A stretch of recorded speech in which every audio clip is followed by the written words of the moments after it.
Hello and welcome to AEW Dynamite out of 10 with the Wrestle Debate. On this show, Britt Baker fought Hikaru Ishida in what ended up being a bloody match, and it was the first match of the TNT tournament. Enough yattering, we've only been going for about 10 seconds, but that's enough for me. Let's get on with the show.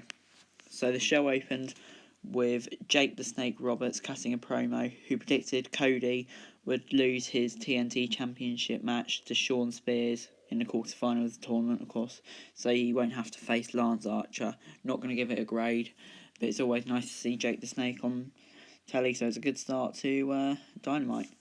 Now, in case you didn't know, Tony Schiavone and Chris Jericho were on commentary today, and Chris Jericho on commentary sounds like heaven. What a guy, funny as ever commentary, old Chris. This should be a more regular thing. Give it an 8, even though it's not in a match or a promo. Okay, now first match, Lance Archer squashed Alan Angels. Good to see Lance Archer getting pushed, and it was a proper squash match here. And I'm hopefully going to see big things for Lance Archer in the future. Definitely looks promising for AEW. Can't give it more than a 6 though, as it's just a normal squash match, so 6. Moving on now to the second match, which was Hikaru Ishida v Britt Baker. Hikaru Ishida won with a running knee strike, and Baker's nose got busted open during the match, and she bled pretty heavily. So, yeah, it was a very bloody match, and at one point I wasn't sure whether the match would continue, but luckily soldiers on, and it was a very good match in the end. So I'm going to give it 7 or an 8. I think I'm going to have to break my own rules again and give it a 7.5 out of 10. Very good, very good. So the next match was the Best Friends defeating Kenny Omega and Michael Nakazawa. Team name Best Friends was on the line here, and the actual Best Friends with a strong 0 on Nakazawa. It makes sense for the Best Friends to win, of course. It's a good match, but I know Kenny Omega can't really get damaged, but I would like to see him win more in AEW. I haven't really seen him win too much. I mean, I know he's won most of his matches, but for a main eventer, he probably should be winning more. So I'm going to give this a 6.5, breaking my own ratings again. But then we moved on to a couple of video packages and promos with John Moxley and Jake Hager. And Matt Hardy challenged Chris Jericho to an elite deletion at the Hardy compound. I presume this will be at Double or Nothing if Jericho accepts, which presumably he will.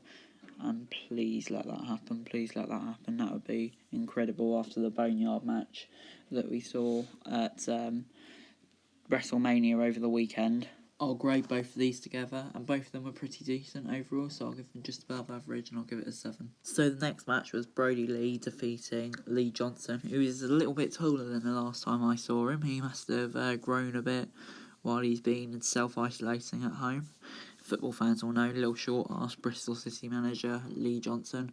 Anyway, Brodie Lee defeated the taller version with a rolling lariat. Again, a short squash match, but good to see Brodie Lee not taking cheap shots at Vince McMahon for once. But for a squash match, I'm just going to grade it a normal 6. And moving on to the next match and the main event, the TNT tournament match, Cody defeated Shawn Spears. Now, I was thinking earlier, this is actually the equivalent of Stardust v Ty Dillinger as the main event of Raw or SmackDown. Just shows how AEW have done in developing stars and making them feel big, which can't be really said for WWE. Or you could look at it on the other hand, it's a lack of stars in WWE. But I'll give the AEW the credit. Not an AEW fan over WWE. I like them both the same. But anyway, Cody defeated Shawn Spears when Spears' shoulders were counted down while he was in the figure 4, giving Cody the win.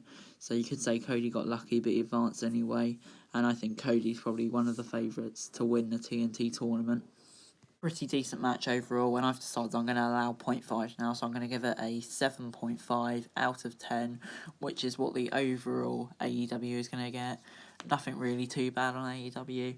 7.5 out of 10, very good show, and good good competition for NXT this week, who obviously had Gargano v Ciampa. So that's all for today, guys. Thank you for watching. Hope to see you in the next video. Thank you. Bye.